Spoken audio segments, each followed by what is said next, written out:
안녕하세요. 저는 신의12 이화정 기자입니다. 추운 날씨에 이렇게 많은 분들이 먼저 영화 보러 와주셔서 감사하다는 말씀 드리고요. 오늘 또 행사도 좀 재밌게 또 영화에 대한 궁금증 풀어보면 좋을 것 같습니다. 오늘 저희 이 영화가 영상자료는 2018년에 어떻게 보면 독립영화 첫 행사인데 섹션이 총 3개로 구성되어 있어요. 첫 번째 섹션이 울다가 먹먹해지는 섹션이고요. 세 번째 섹션이 유머러스한 상황 속에서 벌어지는 어떤 그런 세밀한 변화를 균열을 포착한 섹션이에요. 그런데 두 번째 섹션이 굉장히 문제적이더라고요. 감정과 감각을 모두 서게 하는 섹션. 서셨어요? 쭈뼛쭈뼛 하시던가요? 단편 영화에서는 많이 그렇게 시도하기가 조금 어떻게 보면 형식적인 면에서도 쉽지 않고 구현이 쉽지 않은 공포 영화들을 모아놓은 섹션이어서 아마 보시는 내내 좀 새로움도 느끼셨을 테고 또 좀 이렇게 어떻게 보면은 연출자들의 색깔이나 어떤 그런 성향 이런 것들이 더 궁금해지는 섹션이 아닐까 싶고요. 그래서 좀 좋은 기회가 아닌가라는 생각이 들었습니다. 그래서 오늘 영화를 만들어주신 감독님들 세 분을 이 자리에 모셨습니다. 혐오돌기의 김영 감독님, 텐더앤스위치의 전두관 감독님, 능력선의 김수영 감독님 모셨는데요.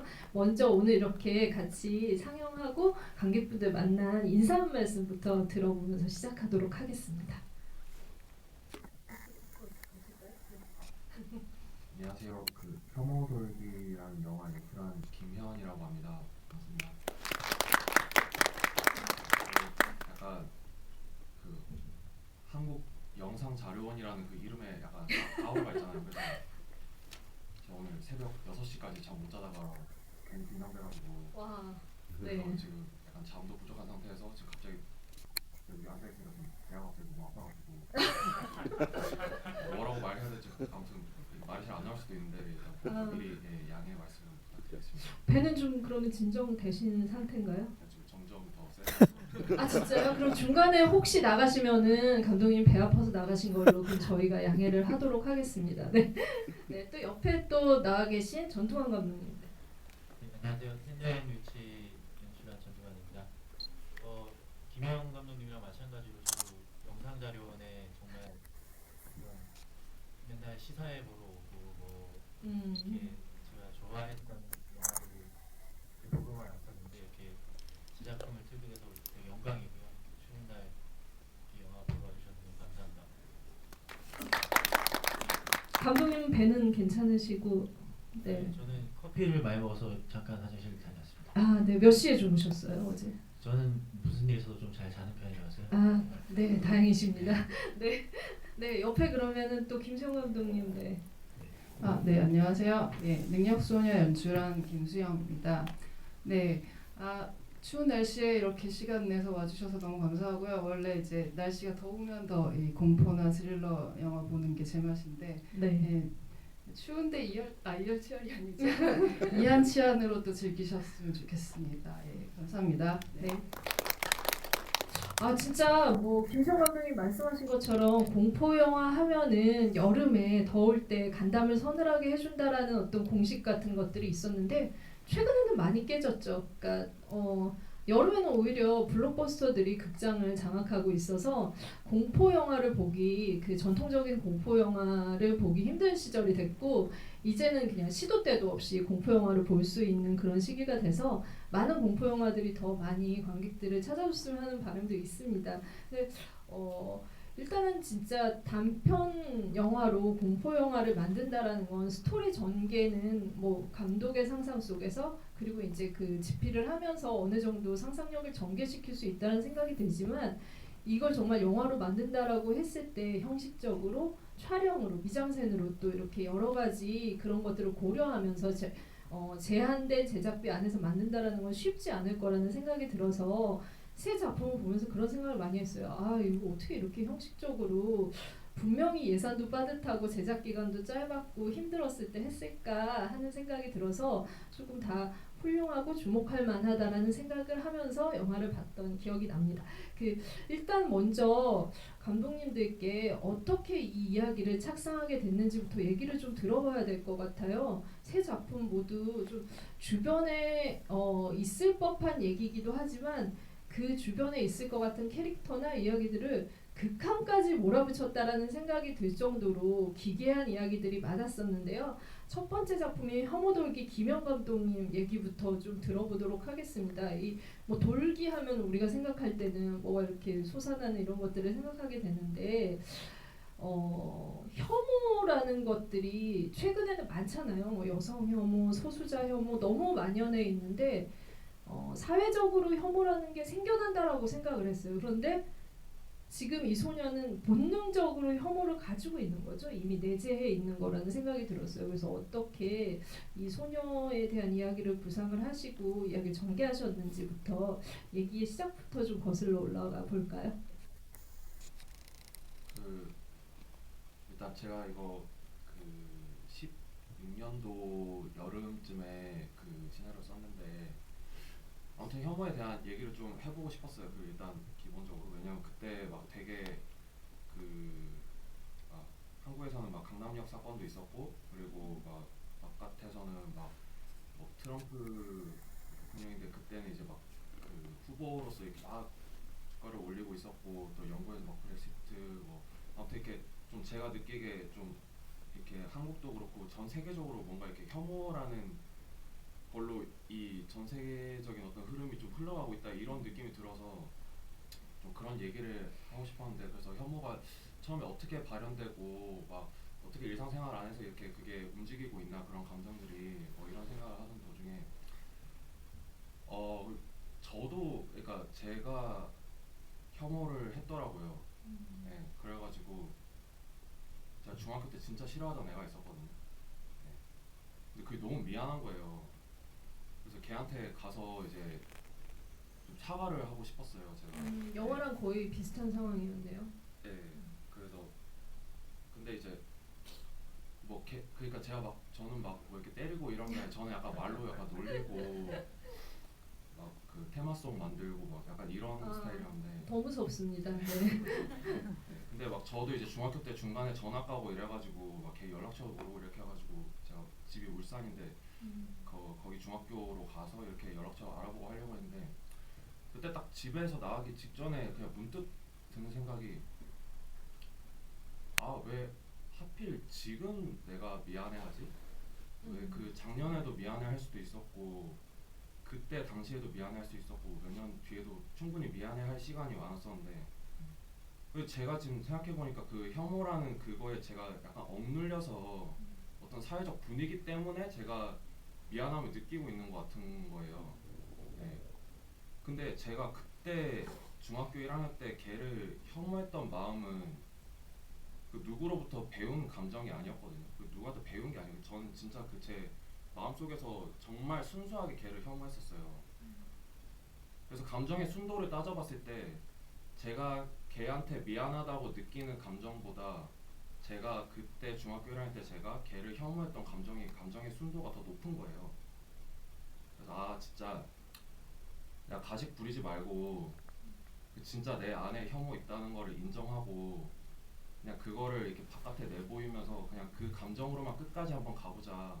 그 감정으로만 살아보고자 하는 그런 마음으로 그냥 시나리오를 처음에 썼어요. 실제로 그러면은 의도하셨던 대로 만나보거나 시도를 하시긴 하셨었어요. 연락을 취해보거나. 아니 그때 그 자리에서 그냥 그냥 이런 가식적인 거 그만하자. 나는 얘한테 미안해하는 게 아니다 이런 생각이 들더라고요. 네, 그러니까 제가 속고 있다는 생각이 들더라고요. 영화 속 대사가 생각나네요. 정말 그 혜화가 하는 말이 그냥 싫다라는 거잖아요. 특별한 이유가 있어서가 아니라 어떤 자기가 어떻게 할 수 없는 주체할 수 없는 미움들이 마음속에서 솟구쳐서 그 사람을 가해하는 그런 행위인데 이 영화의 어떤 그러니까 사실적인 공포감이 굉장히 컸던 작품이라는 생각이 듭니다. 텐더 앤 위치의 공포에 대해서 좀 얘기해 보려고 하는데 저는 이제 보면서 굉장히 익숙하다라는 생각이 들었어요.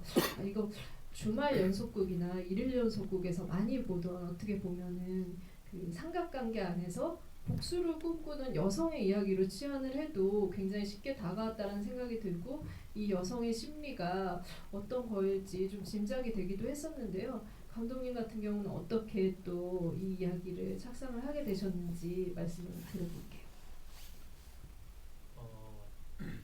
사실 여성의 심리나 어떤 그런 거라고 처음에 생각은 하지 않았던 것 같아요. 그러니까 사실 저도 저를 포함해서 많은 사람들이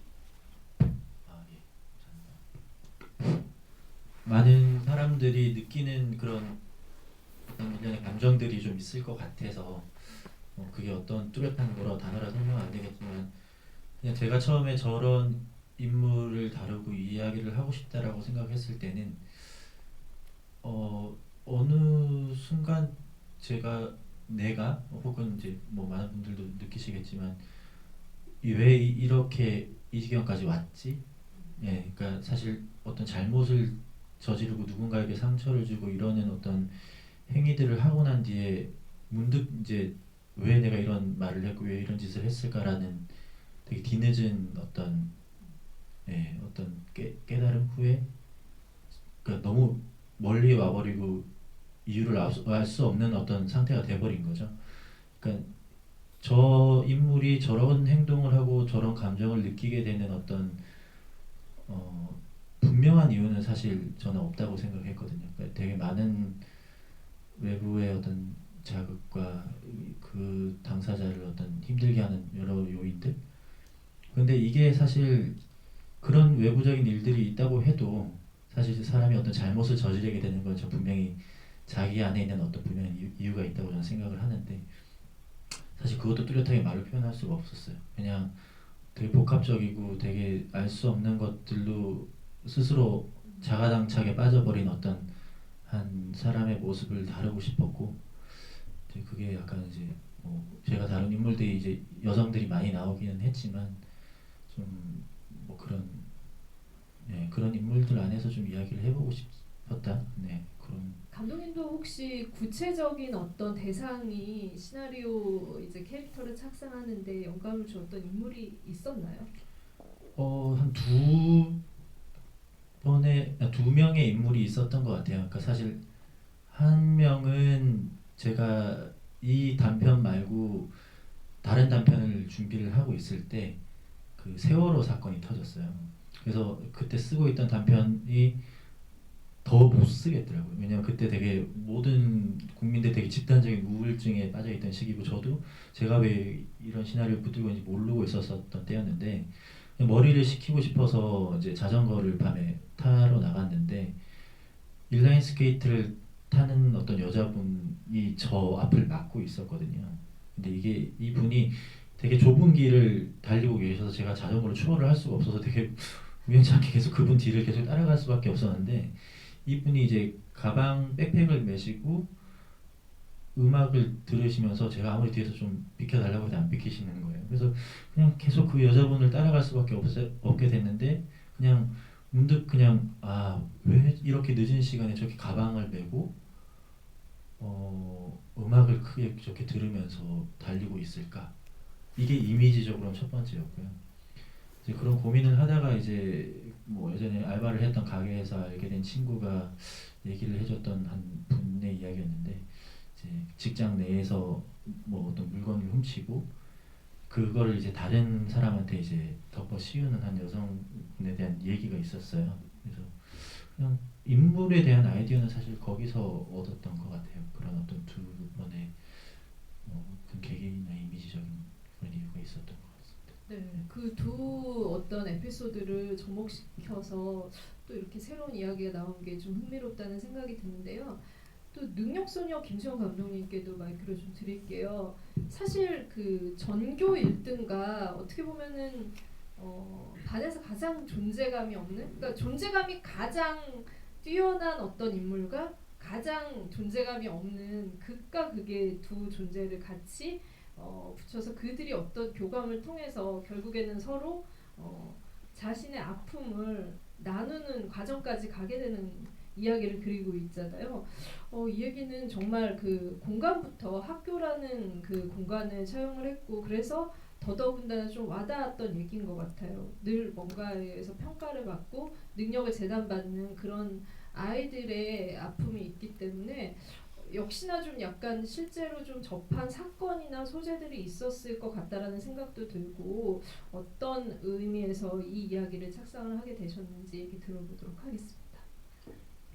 실제 제가 뭐 그런 경험을 했다거나는 아니고요. 그냥 이제 여학교를 다녔죠. 예, 뭐 여중여고를 다녔는데 뭐 이제 혹시 모르실 수도 있는데 여학교가 상당히 거칠고요. 네, 저는 거칠다고 느꼈어요. 예. 저도 좀 알아요. 네. 여학교 나왔어요. 네, 그런 분위기가 있었고 그리고 그냥 뭐 학교도 그렇고 말씀하신 대로 한국 사회 자체가 어떤 되게 능력이나 이런 것들을 요구하는 사회이기도 하고 그런 데에서는 이제 기본적인 베이스가 있었고 이 아이디어를 떠올린 거는 여러 아이디어가 합쳐진 건데요. 조금 시간을 두고 예, 아이디어가 합쳐진 건데 처음 아이디어는 그냥 갑자기 어떤 능력이 툭튀 하면 어떨까 그런 생각 갑자기 나한테 어떤 능력이 갑자기 툭 튀어나오면 어떻게 될까 이런 아이디어가 첫 번째였고요. 근데 이제 그런 능력이 어떤 진짜 무슨 초능력 같은 슈퍼파워라기보다는 잠재된 어떤 능력이 튀어나오는데 그것이 바느질이었어요. 네, 그것이 좀 제어할 수 없게 막 나 자신을 지배해버리는 그런 통제권 상실해버리는 상황이 되면은 좀 되게 파괴적인 어두운 이야기가 나올 것 같다는 생각이 들어서 네, 어둡고 파괴적인 얘기를 하고 싶었고요. 네, 그게 이제 배경이 학교를 배경으로 한 이제 공포물을 하고 싶었습니다. 네, 장르적으로도 하고 싶었고 이런 아이디어들이 합쳐졌고 눈이라는 거는 그냥 이제 또 이미지적으로 저도 떠올랐어요. 어떤 눈을 꼬매는 이미지 같은 게 떠올랐어요. 눈이 안 그러니까 사람이 스트레스를 굉장히 많이 받는 상황에서는 어떤 신체적인 이상이 오잖아요. 뭐 그런 경험들은 제가 있었던 것 같은데 눈이 안 감기면 어떨까 이런 생각을 하게 됐고 그거를 이제 꼬매는 이미지 같은 게 떠올랐고 이런 아이디어들이 좀 결합됐던 것 같습니다. 새 작품을 모아서 상영을 하는데 마지막이 눈을 꼬매는 그런 장면으로 끝나서 진짜 토요일 오후가 굉장히 악몽에 시달릴 것 같다는 생각이 들었는데요. 정말 독특한 상상력이었던 것 같습니다. 여학교의 폭력성? 감독이 말씀하신 남자들은 모르는 세계일 수도 있지만 거기서 출발해서 바느질로 가사 시간으로 기결됐다는 게 굉장히 좀 무서우면서도 코믹하다라는 생각이 들고요. 아마 이제 학교 다니시면서 가사 시간에 그런 숙제의 공포를 느끼셨던 분들은 좀 더 공감하셨을 것 같다는 생각이 드는데요. 이게 지금 이제 그 새 작품을 돌아보면 사실 굉장히 강박을 가진 인간들이라는 생각이 들었어요. 이 사람들이 어떤 학교든지 아니면 직장 생활이든 연애를 하는 데 있어서든 어떤 편안한 감정을 갖지 못하고 계속 내가 결핍된 인간이고 누군가로부터 사랑이나 인정을 받지 못하고 계속 쫓기고 있고 나는 부족하다라고 생각을 하고 거기서 오는 이상 행동들이 아마 새 작품의 주인공들한테 스며들어 있지 않나라는 생각을 하게 되는데요. 공교롭게도 아까 잠깐 이제 그 전두광 감독님 말씀하신 것처럼 특별히 여성을 어떤 방식으로 그리려고 한 건 아니었다, 보편적인 감정은 아니었다라고 하셨는데 세 작품 모두 여성의 심리에 어떻게 보면은 좀 와닿았다는 게 굉장히 흥미로웠던 것 같아요. 그러다 보니까 조직 내에서의 여성이 가지고 있는 어떤 특징들이 드러날 수밖에 없었는데 뭐 대표적으로 사실 그 생리불순이나 어떻게 보면 도벽 이런 것들이 그 생리증후군과도 연결이 되어 있다는 점에서 조금 흥미로웠던 것 같아요. 이런 부분들을 좀 생각을 하시면서 캐릭터들을 전개시키셨을 것 같은데 특별히 여성 캐릭터를 좀 약간 주안점을 두고 발전시킨 이유들이 무엇이었는지 좀 감독님들께 차례로 들어보면 좋을 것 같습니다. 먼저 말씀 주실까요? 네. 순서는 무작위로 할게요.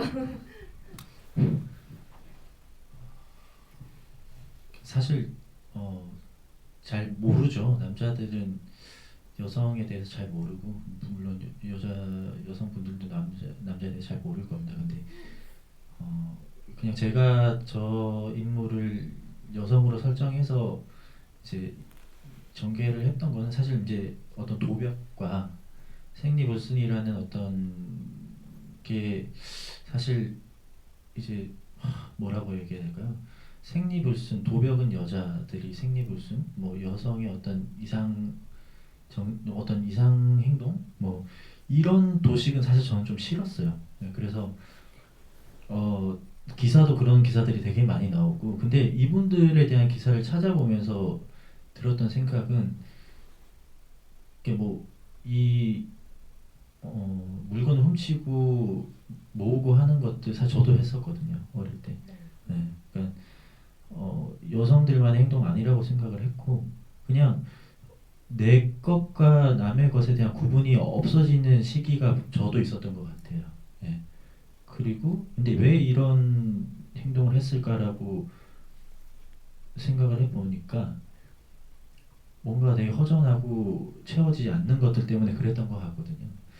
그래서 사실 이제 그런 상태의 인물을 만들어 나가는데 어떤 보편적으로 사람들이 느끼게 하기에는 남자 캐릭터로 이 이야기를 푸는 것보다 여자 캐릭터로 푸는 게 훨씬 섬세하고 잘 전달이 될 거라고 생각을 했고, 그리고 저는 이 여성들이 매달 겪게 되는, 혹은 뭐 생리불순이 있다면 매달이 아닐 수도 있죠. 근데 자기 의지랑 상관없이 몸에서 일어나는 이런 일련의 주기적인 어떤 일들이 굉장히 정신적으로 많은 고통을 주기도 한다고 저는 생각을 하거든요.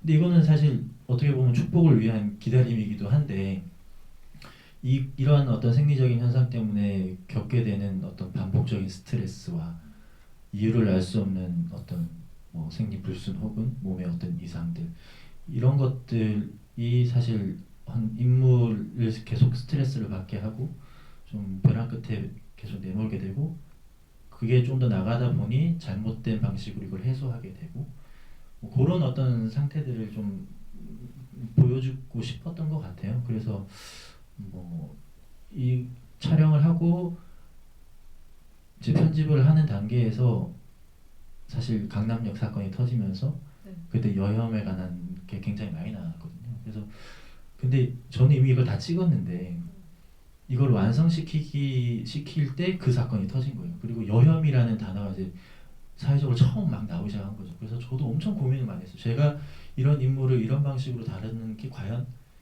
괜찮을까? 이런 선입견을 내가 이미 여성들이 가지고 있는 건 아닐까라는 네. 고민을 되게 많이 했었는데, 뭐 다행히 여성분들 혹은 주변에 있는 지인들한테 모니터링을 한 결과 되게 보편적인 어떤 감정들을 좀 느껴주셨고, 뭐 아직까지 사실 잘 모르겠어요. 그러니까 제가 어떤 오해를 하고 있는 걸 수도 있고, 이 인물을 다룬 방식 자체가 과연 뭐 제대로 제가 연출을 했을까, 이런 고민은 아직까지도 하고 있는 것 같아요. 근데 여성을 캐릭터로 만들어서 이렇게 다룬 거는 정말 어떤 그 여성들만 가지고 있는 자기 본인의 의지와 상관없이 자기에게 매일 찾아오는 어떤 그런 것들, 네, 그런 것 때문이었던 것 같습니다.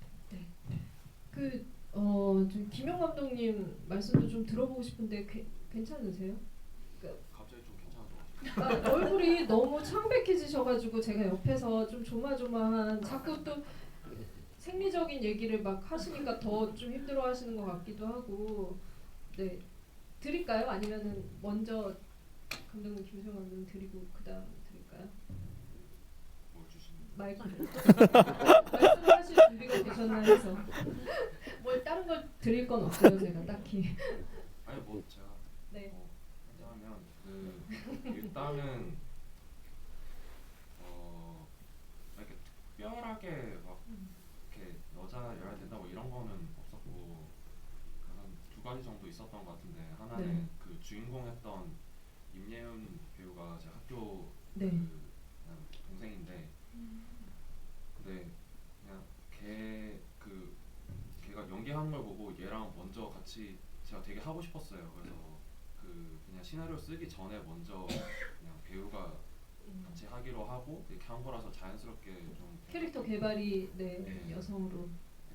그 좀 제가 생각하는 표정 같은 게 걔한테 있다고 생각해가지고 네. 그 표정이 제일 우선이었던 것 같고, 그다음에 이게 그 피해자 가해자라고 치면 이게 성이 달라버리면 그게 좀 성혐오로 볼 수도 있고 그리고 네. 그러니까 좀 약간 본질에서 좀 벗어날 수 좀 있는. 오해할 네. 것 같은 거예요. 그러니까 또 남자 대 남자면 사실 막 맨날 싸우잖아요. 지금도 어떤 중고등학교에서 지금 싸우고 있는데 그래서 이게 그 폭력에만 너무 좀 집중이 될 것 같은 느낌이 드는 거예요.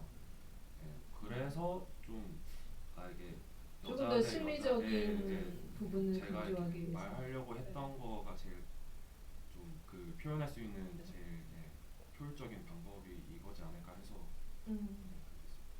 어떻게 보면 또 능력소녀 같은 경우 여학교 안에서 벌어지기 때문에 오히려 지금 여성 캐릭터가 가진 특징들이 더 많이 잘 살아날 수 있다라고 생각을 하고, 그런 면에서는 또 주연 배우들뿐만이 아니라 주요 캐스팅뿐만이 아니라 주변에 있는 학생들이 가지고 있는 주로 공포 영화에서 많이 보는 그런 이미지들도 많이 그 여학교라는 이유로 좀 가져올 수 있는 것들도 있었다라는 생각이 들거든요. 네, 일단 이 세계 자체가 그냥 원래부터 여학교였던 것 같아요. 제 머릿속에서는. 네, 그러니까 약간 학교를 배경으로 하고 싶었는데 그래도 좀 판타지적인 느낌을 주고 싶었고, 어느 공간, 어느 약간 현실과는 살짝 비껴난 어느 시 공간을 만들고 싶었고, 그게 학교인데 그냥 여학교이어야 됐던 것 같아요. 그러니까 가정과 기술이 있어야 되니까 방법 중에 네. 그것도 있어야 됐고, 그리고 여자들끼리의 관계도 충분히 어떤 권력 관계나 뭐 어떤 그 격차나 이런 것들에 의해서 생기는 갈등, 폭력 있잖아요. 예, 그래서 뭐 그런 점들은 그냥 제가 자연스럽게 생각했던 것 같고요. 예, 의외로 남자들이 비중이 별로 없었죠, 이 공간에서는. 네. 네. 선생님이 잠깐 등장하는 듯 싶지만, 네. 네, 네. 사실 이제 그 이런 그러니까 심리적인 어떤 그 누군가가 가지고 있는 여러 압박하고 있는 요소들이 결과적으로는 안 좋은 일로 초래가 되고, 그게 공포로 다가오는 그런 순간들을 포착한 이야기들이었는데요. 결국에는 이제 공포 스릴러라는 장르 안에서 이런 내용들을 전개시켜야 되기 때문에 그 부분의 장르적인 것들을 어떻게 풀어나갈까도 감독님들에게 큰 고민을 줬던, 숙제를 줬던 그런 과제가 아닐까라는 생각이 듭니다. 그래서 세 작품 모두 그런 방식의 구현에 있어서 많은 고민의 흔적이 보이고, 그 부분에서 아마 이제 그 간담이 서늘하게 했던 부분들은 여러분들도 많이 공감하셨던 장면들이 있으실 것 같아요.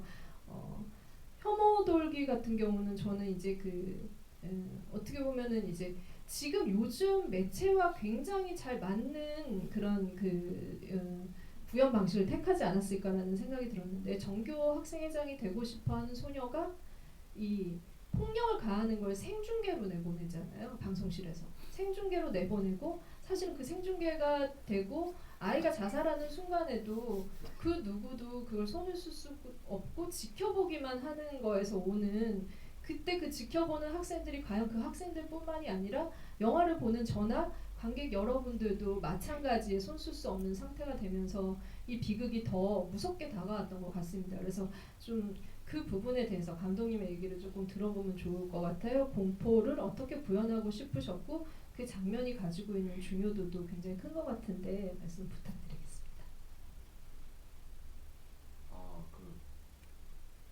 이게 근데 그러니까 저는 처음에 이게 막 공포라고 생각 안 해서 네. 그래서 근데 약간 그 음악 해주는 형이 또 이렇게 음악 만들고 하니까 뭔가 좀 약간 느낌이 좀 그런 느낌이 드는 것 같아요. 처음에 제가 방금 생각해 봤거든요. 근데 제가 그 약간 딴 얘기인데 그 군대에서 맘마써님이 제가 정말 싫어했어요. 제가 맘마써님을. 근데 선임이 아니라 앞에 붙은 말이 뭔가요? 그러니까 맞서님의 맞서님. 맞선임. 네네. 처음 들어봐요. 아무튼 그 친구가 있었는데 막 사사건건 막 저한테 막 이러는 거예요. 그래서 제가 너무 그 걔를 막 이렇게 짓누르는 상상을 막 엄청 많이 했거든요. 근데 진짜 얘 어떻게 얘를 무너뜨릴 수 있을까 좀 심리적으로. 근데 항상 생각하는 게 제가 로또에 당첨돼가지고 걔한테 야 내가 진짜 2천만 원만 줄 테니까 강남역 앞에서 내 다리 사이로 기어 들어가면 들어갈 수 있겠냐 뭐 이렇게 뭐 약간 이런 상상하면서 돈으로. 그러니까 네. 약간 좀 그러면서 진짜 저 혼자 그냥 재밌어가지고 아 그래서 2천만 원도 영화 속에서 그 2천만 원 된 거군요. 여기선 1,000만 원인데 아 정말. 2천만 원 너무 많은 것 같아서 아무튼 근데 저 이렇게 은근슬쩍 걔한테 그 맘마 선임한테 물어봤어요. 아, 혹시 누가 진짜 자기 혐오하는 사람이 그 선임님 보고 돈 줄 테니까 네. 뭐 이렇게 시키면 어떻게 할 거냐니까 당연히 하지 이렇게 하는 거예요. 그래서 그때 약간 쾌감이 있었거든요. 거기서부터 시작된 것 같습니다. 그걸 그냥 이렇게 이미지화 시키고 싶은 네. 그런 욕구가 있었던 것 같아요. 근데 계속 사실은 이제 좀 약간 그런 불쾌감이나 아니면은 싫어함을 표현하는 방식으로 침뱉기를 계속 하시잖아요. 아, 예. 여러 차례 나오는데 아마 이런 것들도 좀 모욕감을 주는 데는 굉장히 1등 그런 표현력이라는 생각이 들었어요. 이게 정말 왜 특별히 여러 행위가 있을 텐데 침뱉기를 지속적으로 활용하신 건지. 아, 예. 그거는 좀 이유가 있는데, 그러니까 이게 그 영어 제목도 인섹트 워먼이라고. 네.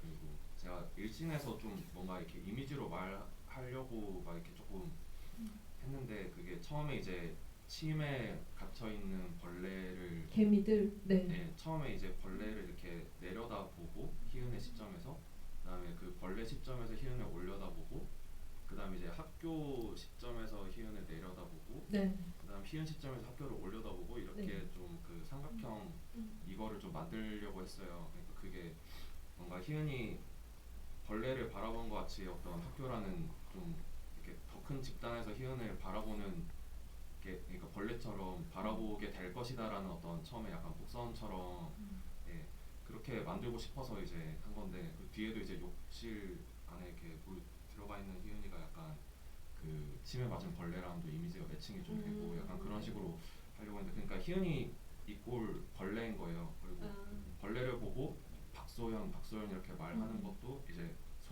희은이는 또 소연이를 또 벌레로 보고 있는 거죠. 그러니까 다 벌레들 같은 그런 느낌으로 하려고 했는데 그 침 뱉는 거 자체가 되게 조금 인간이 할 수 있는 가장 벌레스러운 행위인 것 같았어요. 좀 이렇게 이물질을 이렇게 딱 이렇게 뱉는 거 있잖아요. 네. 그래서 그런 어떤 좀 제가 구현하려고 했던 그런 연장선상 안에서 이제 침을 좀 사용했던 것 같습니다. 네, 굉장히 흥미로운데요. 저는 이제 그 개미들을 보면서 오히려 소연이 벌레로 대입되겠다는 생각은 했지만 희은은 가해자이기 때문에 그 벌레에선 좀 벗어나 있다라고 생각했는데 감독님은 두 인간 모두 가해 피해자 모두 벌레로 상정을 하시고 여러 이미지들을 구현을 했다라는 게 좀 재밌는 것 같습니다. 사실 그 텐더헤미치 같은 경우는 이게 정말 이게 그러니까 실제와 한영이 어떻게 보면은 굉장히 복합적으로 계속 구현된다라는 생각이 들었거든요. 이게 어느 쪽이 실제이고 어느 쪽이 이 해와의 환영인지 좀 모를 정도로 그리고 뭐 이제 그 여성이 화장실에 있을 때 앵글이나 이런 것들도 로우 앵글을 써서 약간 공포감을 조성을 한다던가 이런 것들이 그리고 또 사무실 안에서 점심시간이지만 마치 혼자 있는 사무실을 아무도 없는 그 적막함 속에서 무언가를 그 훔치는 행위를 할 때 조마조마, 스릴감 이런 것들을 굉장히 효과적으로 구현을 한 것 같았어요. 그래서 그런 부분에 많이 이제 좀 연출을 하는 데 있어서 많은 신경을 쓰셨을 것 같은데 어떻게 좀 중점을 두시고 전개해 나가셨는지 공포감, 스릴러감에 대해서 좀 얘기를 들어보도록 하겠습니다. 일단 제가 좋아하는 장르였고요. 네. 그리고 사실 어떤 이야기를 만들고 영화를 만들 때 공간이 주는 느낌에 대해서 굉장히 고민을 많이 하는데 그냥 사실 지금 이 영화를 보시면서 뭐 다들 느끼시는 바는 다르셨겠지만 약간 좀 김현 감독님이 생각했던 거랑 맥락은 좀 다르긴 하지만 네. 저도 비슷한 건 좀 있어요. 그러니까 일상적인 어떤 사무실, 회사 같은 공간을 저는 좀 숲처럼 만들고 싶었어요. 정글처럼. 그래서 풀이 굉장히 많고 마치 그 안에서 뭐 여러 생명체, 뭐 벌레일 수도 있고 뭐 포유류일 수도 있고 뭐 이런 존재들이 서로 뭐 먹고 공격하고 또 쫓고 먹고 하는 뭐 이런 건데 사실 이건 자연이잖아요. 그 어떤 섭식의 관계 이런 것들도. 근데 문득 그런 생각을 해봤었어요. 그러니까 이런 자연 안에서는 먹고 죽이고 섭취하는 행위들이 사실 선악의 개념이 전 없다고 생각을 했는데 그럼 과연 내가 나를 공격한다고 느끼는 어떤 남의 행동, 내가 상처받는 행동 혹은 내가 하는 행동들이 어떤 의도가 내가 생각했던 의도가 아닐 수도 있겠구나. 그러니까 이 영화에서 보면은 헤어라는 인물을 자극하는 여러 타인들의 행동을 보면 가령 뭐 자기를 굉장히 챙겨주는 과장이라는 캐릭터도 호의를 베풀지만 사실 여성들이 산부인과를 같이 가거나 그러지 않거든요. 혼자서도 잘 안 가는 곳이고 의사와 대면하는 것도 되게 불편해하는데 그런 호의도 어떻게 보면 이 인물한테는 어떤 스트레스일 수도 있고 그리고 자기한테 자기의 잘못을 덮어 씌운 이 어떤 상사도 결국은 이 여자가 아프고 밥을 굶으니 빵과 샌드위치, 우유와 뭐 샌드위치 같은 거 사와 주기도 하고 근데 오다 보니 자기 물건이 없어졌고 사실 이런 호의가 곧 폭력이 될 수도 있고 근데 왜 이럴까라고 생각을 해보니까 그건 다 그걸 느끼는 사람의 상태 때문인 것 같아요. 그러니까 이 맨 마지막에 생리열이 터진 거를 이 자기가 이제 내연 관계에 있던 이 남자의 약혼녀가 말해주는 행위도 저는 호의라고 생각을 했거든요. 네, 이거 어떻게 좀 수습을 하세요라고 저는 그 정도 대사를 했을 거라고 생각을 하고 이제 디렉팅을 했는데 이 여자한테는 이 호의가 가장 큰 수치심으로 다가오는 순간인 거죠. 그러니까 저는 그런 어떤 양가적인 어떤 순간들이 제일 공포스러운 순간들이 아닌가라고 생각을 했었고 어떤 촬영적인 거나 뭐 이런 부분도 공간 안에서 그 인물이 얼마나 더 쫓기고 혼자 있어도 심지어 쫓기고 있는 듯한 느낌을 좀 주고 싶었던 것 같아요. 네. 네. 그 능력소녀 같은 경우는 사실 이거 진짜 그 여러분들도 많이 보셨을 테지만 여고괴담의 연장선상에서 공포의 구현을 생각해보지 않을 수 없을 것 같아요. 공간 자체도 그렇고 사실은 이제 학교 안에서 좀 우리가 느끼는 공포의 지점이 있잖아요. 자율학습을 하거나 뭐 이럴 때 느끼는 일상 속의 공포들이 있는데 첫 장면부터 사실은 마치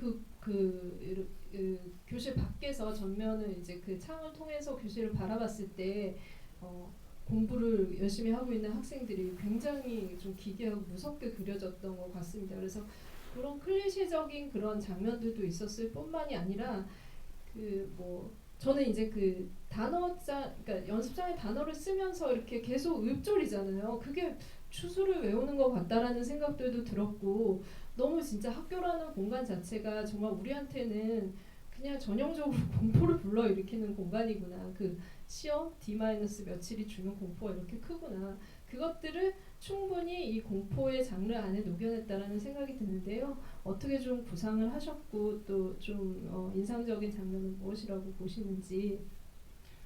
예, 말씀하셨듯이 학교에 대한 기억이 제가 좀 우울하고 어두웠던 것 같아요. 그래서 그런 스트레스가 많았던 것 같고 물론 좋았던 기억도 있었을 테지만 이제 왜 그런 기억들만 강하게 남았는지 어둠을 그려보고 싶었습니다. 그리고 그래서 이 공간 자체가 중요했고요. 이 공간적 배경, 공간적 배경, 시간도 약간 모호하게 하고 싶었어요. 그러니까 그래서 뭐 70년대일 수도 있고 90년대일 수도 있고 뭐 2010년대일 수도 있고 그렇게 오랜 시간이 있어도 학교의 현실이 좀 비슷하잖아요. 그래서 약간 이렇게 처음 장면에 주민으로 들어가는 장면 같은 경우에는 약간 뭐 공장에서 들리는 소리 같은 것도 일부러 깔았고요. 뭐 이렇게 사운드적으로도 정말 깔았고 그리고 단어를 외우는 것도 주술적인 느낌을 사실 주고 싶었고 약간은 어떠한 능력이 어디서 왔는지 모르게 훅 들어왔다는 설정 자체가 좀 주술적이고 오컬트적인 면이 있어서 네, 그렇게 해봤고요. 그 공간 자체에는 좀 그래서 일부러 좀 어둡고 내내 흐린 날씨, 무거운 느낌 주고 싶어서 뭐 이제 색깔이나 그런 룩 자체는 촬영 감독이랑 조명 감독님이랑 얘기를 미리 많이 해가지고 계속 그렇게 짓누르는 분위기를 만들고 싶었어요. 그리고 이제 약간은 그 학생들조차도 약간 오브제 같이 보이고 싶었고요. 그 학교에 있는 모든 사물이 마네킹도 있었고 처음에 뭐 트로피, 마네킹 등등등도 있고 학생들조차도 로봇이나 오브제. 나중엔 좀비 같은 느낌도 들게 일부러 이렇게 밑에 다크 서클도 그리고 주인공 이외의 그런 다른 인물들은 로봇 같은 오브제 같은 느낌 주고 싶었어요. 약간 그런 거는 초현실주의 회화 같은 느낌 그런 것도 주고 싶었고 그런 이미지들을 좀 떠올렸습니다. 그리고 이제 이야기적으로는 그 왕따를 당하고 뭐 좀 존재감 없고 무능력한 친구가 복수를 하는 이야기잖아요. 그 피해 복수를 하는 이야기는 좀 제가 좋아하는 B급 영화들이나 브라이언 드 팔마 감독의 캐리라는 되게 좋은 영화가 있었죠. 공포 영화. 그런 것들 이미지만 생각했고요. 그냥 제가 워낙 공포 영화 그런 B급 영화 같은 거 좋아해서 아마도 그런 이미지들이 들어갔었던 것 같습니다. 네, 저는 뭐 의도하셨는지 모르겠지만 선생님의 리본도 굉장히 등장할 때 좀 무서운 그런 어떻게 저런 리본을 메고 교단에 설 수 있을까 무서웠다라는 생각이 들었습니다. 웃기면서 좀 무서웠죠. 네, 제가 좀 질문 드려봤는데 마이크를 관객분들께 좀 드릴게요. 질문이 있으신 분들, 감독님들께 있으신 분들은 손 들어주시면 네 이쪽.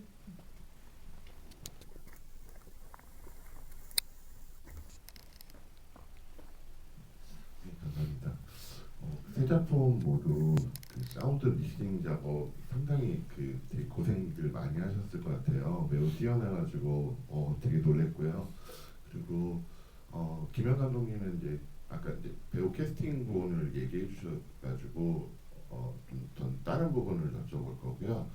전동환 감독님 같은 경우는 그 고은민 배우님 캐스팅 좀 얘기 듣고 싶고요. 그리고 김수현 감독님은 이효리 배우님 캐스팅에 관련해서 듣고 싶고요. 그리고 마지막으로 김현 감독님 좀 되게 상당히 좀 공포스러웠던 장면이 하나 있는데요. 그 소품 사용에 대해서 어찌 보면 조금 약간 좀 자기적인 장면일 수도 있는데 그 파란 물병 관련해서 좀 여쭤보고 싶은데 그런 위급 상황에서 그 남학생이 그 비어 있는 물병을 갖고 뛰어서 그 물병을 갖고 나와요. 네, 그래서 그게 그 앵글에도 다 잡히고 좀 안 잡혔으면은 하기도 그 장면이 뭐 개미를 나중에 담기 위한 장면이긴 한데 그게 좀 저는 상당히 좀 공포스러웠거든요. 저런 상황에서도 비어 있는 물병을 왜 갖고 왔을까 하고 나중에 의문이 좀 풀리긴 했는데 그리고 뭐 노래랑도 파란색으로 좀 연결되는 그런 부분도 있고 상당히 좋았는데 그 부분은 조금 의문이 듭니다. 네, 김영 감독님 얘기부터 좀 들어볼게요.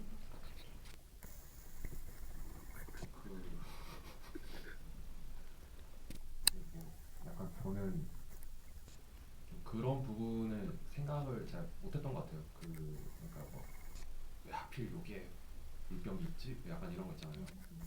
그런 거에 대해서 제가 별로 의심을 스스로 안 했던 것 같고, 그러니까 얘는 그냥 좀 개미를 주워 담고 싶은데 그냥 물병이 없었으면 다른 거로라도 예를 들어서 뭐 홈이라도 사용해서 그냥 했을 것 같다. 저는 이 정도까지만 생각해서 별로 그게 막 좀 비위가 거슬리지 않았다고 해야 되나요? 좀 표현하자면 좀 그런 생각이었고 그리고 음악은 사운드 믹싱 작업들 하실 때 예, 그 믹싱은 그냥 그냥 친구랑 열심히 했고 저희는 약간 저희 학교가 다 교내에서 그냥 친구들끼리 약간 간의 수공업 방식으로 다 같이 그냥 십시일반하셔서 그냥 품앗이로 그냥 다 하는 거라서 그렇게 했고 좀 약간 조금 신경 쓴 게 그래도 음악 선정이랑 그다음 피아노 소리 이런 것들이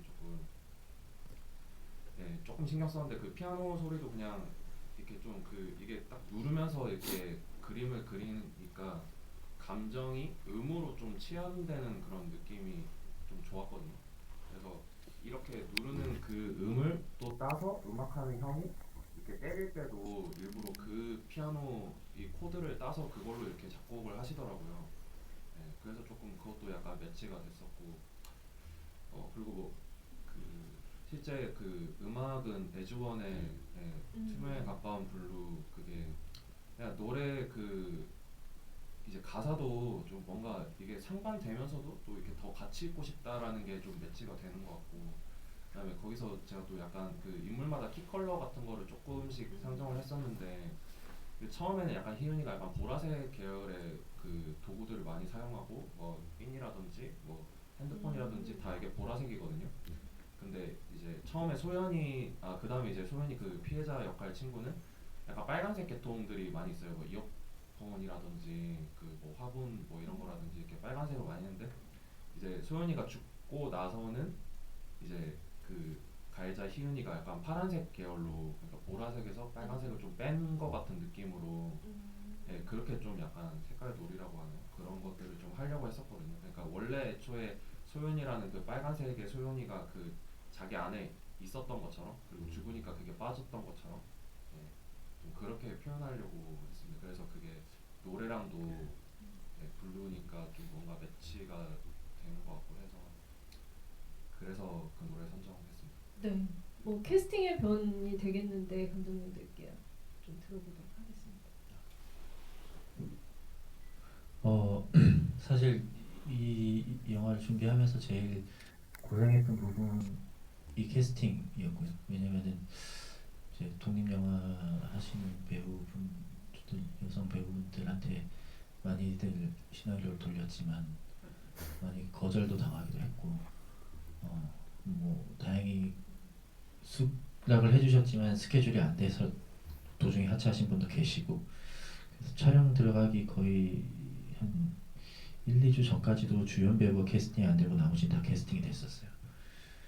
근데 이 주연 배우가 캐스팅이 되면은 해야 될 게 너무 많았거든요. 인라인 스케이트도 배웠어야 됐고 몸을 굉장히 잘 썼어야 되는데 결국은 그것 때문에 촬영이 미뤄졌어요. 그래서 이런 이 주인공을 찾기 전까지는 시작을 못하겠다 생각을 하고 이제 하던 중에 고은민 배우를 소개를 받게 됐는데, 우선 제가 제일 눈여겨봤던 부분은 뭐 기본적으로 연기는 잘하는 배우였고 몸을 굉장히 잘 쓰는, 예, 배우. 그러니까 저는 좀 동적인 속도감을 좀 만들고 싶었던 부분들이 좀 있어가지고 배우가 그거를 따라와주지 못한다면은 제가 원하는 어떤 리듬을 만들 수가 없었거든요.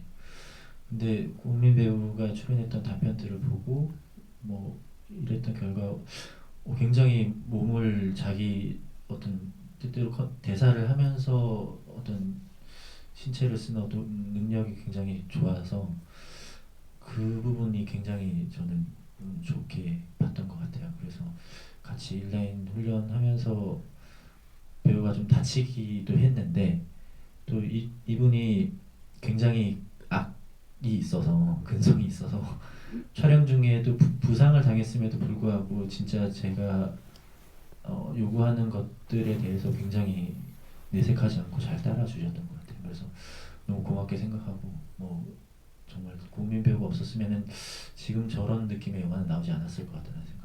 감독님 하필 인라인 스케이트 타는 분을 처음에 보셔가지고 자전거 타는 뭐 이런 분을 보셨으면 오히려 캐스팅의 폭이 굉장히 넓었을 텐데 어쨌든 네, 무사히 잘 사고 없이 촬영이 끝나서 다행입니다.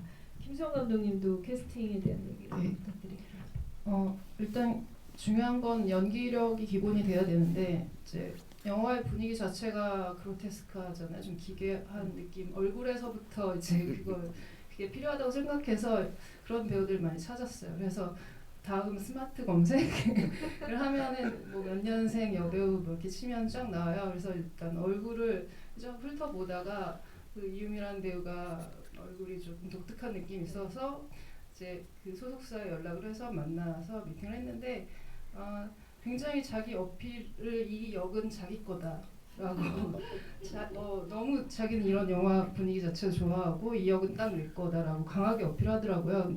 근데 저도 보는 순간 딱 이 배우다. 네, 이 사람이 이 역이다라고 딱 생각했어요. 그래서 이제 미팅을 하고 돌아가자마자 한 10분 있다가 전화해서 네, 같이 하자고 했고요. 그래서 결과도 굉장히 만족스러웠고요. 그리고 다른 배우들의 경우에도 제가 그 악마를 보았다에 출연했던 지금은 김시훈 배우인데요. 그분이랑 전에 작업을 같이 해가지고 네, 언젠가 그 마스크가 되게 독특하잖아요. 아주 강한 느낌이 있어서 저 배우를 꼭 또 써보고 싶다 생각해서 이역이 또 맞을 것 같아서 썼고, 네, 굉장히 좀 도움이 많이 됐던 것 같습니다. 네, 얼굴이 중요했습니다. 네. 네, 뭐 사실 눈빛이 정말 독특했는데 눈에 안 띄기에는 너무 아름다운 마스크가 아니었나라는 생각을 보는 내내 했던 것 같습니다. 다음 작품에서 또 보면은 좋을 것 같은 배우였어요. 또 질문 하나만 더 받아볼까요? 앞에 분이 질문을 여러 개를 해주셔가지고 한 질문을 좀 받아볼게요. 네.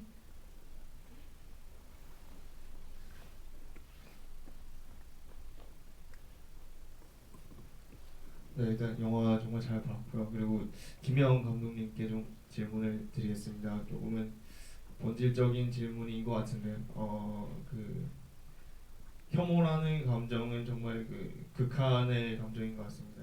그래서 강남역 살인 사건 묻지마 살인이라고 부르는데 묻지마 살인이라고 부르면 안 된다는 말도 있어요. 왜냐하면 그 여성 혐오라는 누구를 싫어하는 그런 본질적인 그 우러나오는 그런 감정이 있었기 때문에 묻지마 살인이라고 부르면 안 된다는 말도 있는데 그 감독님께서 아까 그 혐오라는 감정이 가장 순수한 어떤 것에서 우러나오는 감정이라고 말씀하셨기 때문에 그런 그 영화 속에서도 누구를 그 주인공이 제 주인공 이름이 잘 기억이 안 나서 그냥이라고 너를 싫어하는 이유가 그냥이라고 말을 하는데 영화 속에서도 그런 질문들이 잘 풀리지 않았던 것 같아요. 그래서 주인공이 왜 그 친구를 정말 싫어하는 이유에 대해서 그리고 그 감독님께서 생각하시는 그 혐오라는 감정 그때 감독님께서 직접 친구에게 느꼈던 그런 혐오라는 감정이 정말 그냥이었던 건지 아니면 그 어떠한 것이 정말 싫었는데 그런 것들을 좀 잘 인지하지 못했던 건지 그런 것들이 좀 이해가 안 가서 어떤 그 주인공이 왜 그냥이라는 감정을 가지게 됐을까? 왜 제대로 너를 이렇게 해서 싫어한다라는 말을 하지 않았는지에 대해서 좀 궁금합니다. 희은의 감정 상태와 혐오의 정의를 감독님 생각하시는 부분을 말씀을 해주시면 될 것 같습니다. 저는 그냥 이유는 나중에 온다고 생각합니다. 네, 간단하고 네, 한마디로 말하자면 네, 그래서 되게 그냥 뭔가 우리가 느끼고 네, 이거 뭐 제 생각이지만 네, 뭔가 느끼고 나중에 좀 그거를 이유를 붙이는 것 같아요. 좀 그러니까 저는 좀 그렇거든요. 근데 가끔은 그 이유에 제가 또 속기도 하고 그래서 이유는 나중에 왔는데 나중에 또 그 이유 때문에 이거를 계속 붙잡고 있는 상황들도 있더라고요. 네. 그래서 그게 되게 그냥 좀 그 이유라는 게 되게 도구적인 역할이지 그게 막 그렇게 막 본질적인 그런 건 아닌 것 같아요. 좀. 네. 저도 제가 계속 막 이 제 가치관도 바뀌고 예전에는 정말 좋아했던 게 또 정말 싫어지기도 하고 뭐 그 반대도 되고 이게 진짜 날씨에 심지어 날씨 따라도 바뀌잖아요. 그리고 제가 지금 배가 아픈데 배 아프면 막 짜증나고 뭐 이런 것들도 네. 그러니까 그때 그때를 다 이게 다른 건데 거기에서 막 뭔가 이렇게 이유다라고 하면 또 그 틀 안에 갇히는 느낌도 저는 좀 들더라고요. 그래서 그런 것들을 좀 피해가고자 하는 것도 좀 있었던 것 같아요. 그리고 뭐 혐오 뭐, 그러니까 뭐 혐오 많이 순수하다 이러면 그거는 뭐 그러니까 말이 안 되는 거죠. 그러니까 그 순간에는 그랬다는 건데 전체 감정들을 다 통틀어서 혐오 많이 막 이거다 이렇게 제가 주장하는 건 아니고 그냥 그때 그 순간의 감정에 대해서 말할 때를 제가 얘기하는 거거든요. 네. 저희는 되게 많은 감정 느끼면서 살아가잖아요.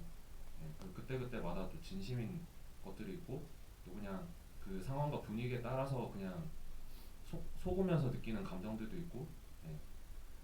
근데 그냥 저는 그냥 그 한 가지에 집중하고 싶어서 일부러 조금 위압적으로 네, 한번 저도 그냥 한번 보고 싶었어요. 그냥 실험을 해본 거거든요.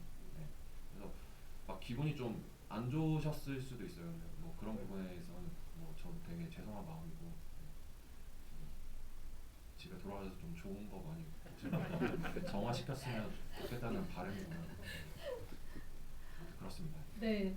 질문은 여기까지 받도록 하고요. 아마 또 이 지금 말씀하신 것처럼 좀 더 기분 좋은 작품 보시고 싶으시면 세 번째 섹션 보셔도 웃음이 있는 섹션이니까 좋으실 것 같다라는 생각이 드는데요.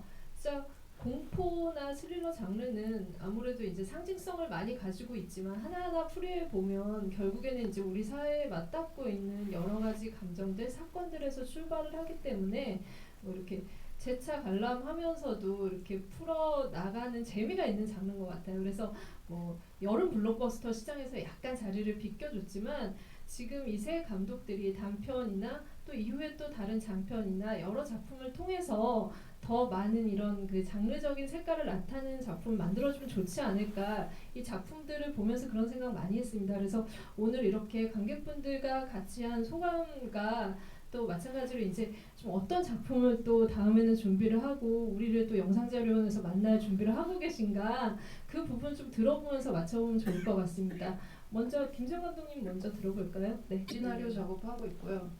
네, 그리고 뭐 이전에 썼던 스릴러 장편도 있는데 그것도 이제 같이 또 준비를 하고 있고 어쨌든 그런 장르물 쪽으로 이제 영화 필드에 나가려고 노력하고 네, 지금 집필 작업하고 있습니다. 네. 빨리 개봉할 때를 좀 기다려 봐야겠네요. 네. 네, 저도 글은 열심히 쓰고 있는데요. 뭐 장편 시나리오를 준비를 하고 있고, 뭐 이야기는 평범한 어떤 한 가족의 어떤 남편과 아내 그리고 아이에 대한 얘기인데, 남편이 갑자기 가령 뭐 귀신이 들린다거나 혹은 뭐 갑자기 이제 나의 남편이 갑자기 어떤 이상한 사람이 되어가고 있는 상황에 놓인 그 아내와 그리고 그 당사자인 남편과 뭔가 이상해져 가는 자기의 가족을 붙들고 다시 돌아오게끔 만들고 싶어하는 아내 그리고 그 두 사람 사이에 있는 되게 귀여운 아이에 대한 얘기를 쓰고 있는데 어려워요. 네. 그래서 아니 네 글자에 막 진심이 갑자기 한순간 함께 묻어나는 것 같네요. 열심히 써보려고 지금 노력하고 있는 중입니다. 알겠습니다. 네. 선생님 괜찮으세요 좀 보통? 지금 빨리 가야 돼요 이제. 네. 빨리 그러면은 네. 저는 이제 그 혐오돌기 왜 이렇게 그 글 쓰고 영화 찍고 하면서 저도 이렇게 좀 집중하다 보니까 혐오라는 감정에 막 머리 빠지고 막 흰머리 나오고 그래서 모자 쓰셨군요. 약간 지금도 새치 염색했는데 지금 너무 힘든 거예요. 그게 그래서 이제 진짜 죽기 전에 그냥 행복한 것만 하고 좋은 것만 보면서 살아야겠다 이런 생각에 이제 좀 코미디를 만들려고 제가 원래 또 재밌고 웃긴 거 좋아해가지고 그래서 지금 생각하고 있는 게 그 1차 다부제인데 그러니까 일부 다처제가 아니라 1차 다부제에서 아빠 4가 주인공이에요. 아빠 4가 이제 이 아들이 있는데 누구 아들인지는 잘 몰라요. 누구 아빠 그건지 잘 모르겠는데 이제 초등학교 명문 초등학교 그 숭이 초등학교 입학시키기 위해서 이케아에 취직하는 그런 얘기. 일단 네, 일단 여기까지만 하겠습니다. 네, 뭐 구체적으로 벌써 장소와 캐릭터가 나와서 더 흥미진진한 것 같습니다. 오늘 뭐 감독님들 세 분 너무 감사하고요. 진짜 배가 아프신데도 끝까지 자리를 뜨지 않으신 감독님께 더 특별히 스페셜 땡스투를 전하면서 오늘은 지금 여기서 마치도록 할게요. 다음 상도 있으니까 계속 같이 하셔도 좋을 것 같고요. 다음에 저는 또 만나도록 하겠습니다. 오늘 감사합니다.